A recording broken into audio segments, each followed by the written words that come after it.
Hey guys, how you going? Thought I'd just have a real quick word to you.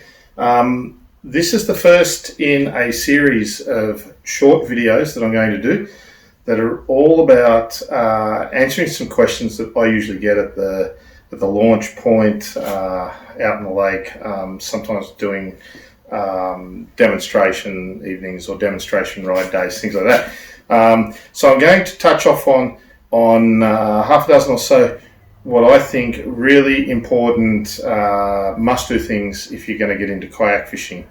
Now, I'm not talking about the kayaks, all right? So I'm assuming that you've already bought or you're about to buy a kayak. So these are the things that, people say to me, should I buy this or should I buy that? Okay, so these are just what I think are your starting points, what you need to think about and then go and do. Before we go any further, right, I do know that far more of you watch my videos than what I've got subscribers, for example, or even people that are joined up to YouTube. Now, you can join up to YouTube so that you can like a video or dislike it, or so that you can comment, right, which is really, really important to any of us that make videos on YouTube. It's not about money. I make no money off these videos, right? The other thing you can do is subscribe. If you're not subscribed, right, or you don't like or you don't comment, we really don't know whether you like what you're seeing, whether you want more of, less of, that sort of stuff.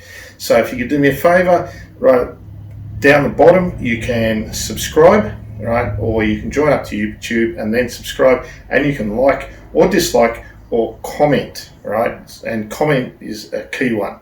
That really lets us know what you want. Love to hear from you. I know this because I hear from you lots at, like I said, boat ramps, launch areas, paddle days, things like that. So let's get into it. Like I said, there's going to be half a dozen, maybe a few more of what I think are some go-to points that you need to think about, and they'll be pretty short and sweet. Okay, first thing, all right, paddle. Very first thing, paddle. Do not skimp on your paddle. Always get a paddle that is pretty light. So I know this is only half a paddle, there's a point to that, right? But always get yourself a paddle that is pretty light. Why? Because whether you're pedaling or whether you're paddling, you're going to be tossing the paddle around for 2, 3, 4, 5, 6, God knows how many hours, right?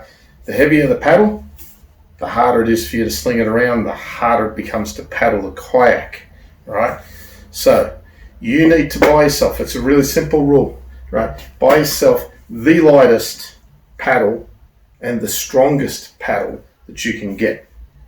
Lightest to take the load off your arms and your shoulders and your back. Strongest so that you can transmit as much of the energy that your arms, shoulders and back are putting into the stroke, you're transmitting it into the water and it's driving you along, right? So the stiffer the paddle, stronger, stiffer the paddle. This is not a cheap paddle. This is a carbon blend shaft and a fiberglass blend blade, and it's a pretty stiff paddle. This is a full carbon fiber unit, weighs about 5 ounces or so less than this one when it's all put together. End of the day, it is miles better than this, right? But in Australia, you're looking at around $600-700 for something like that, right? As opposed to $300-400 for something like that. The difference between that and a $100 paddle is night and day. Absolutely. The difference between this and a $100 paddle, can't even begin to describe it, right?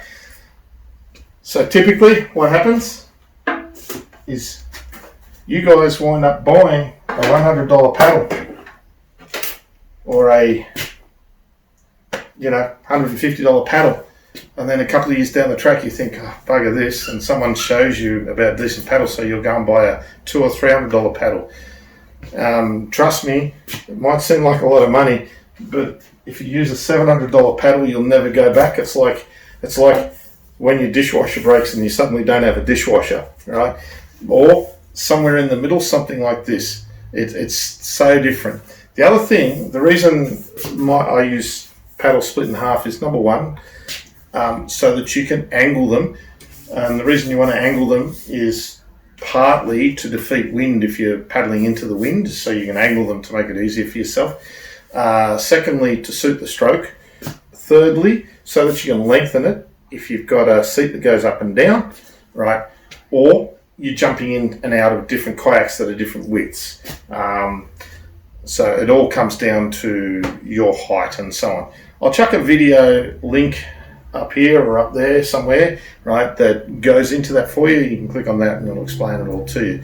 But an adjustable paddle that comes apart, a paddle that is as light as you can afford and as strong or stiff as you can afford. They're the key things. Stay tuned. The next video will be out shortly in the next week or so, and it'll be touching on the next subject. Thanks for watching. See ya.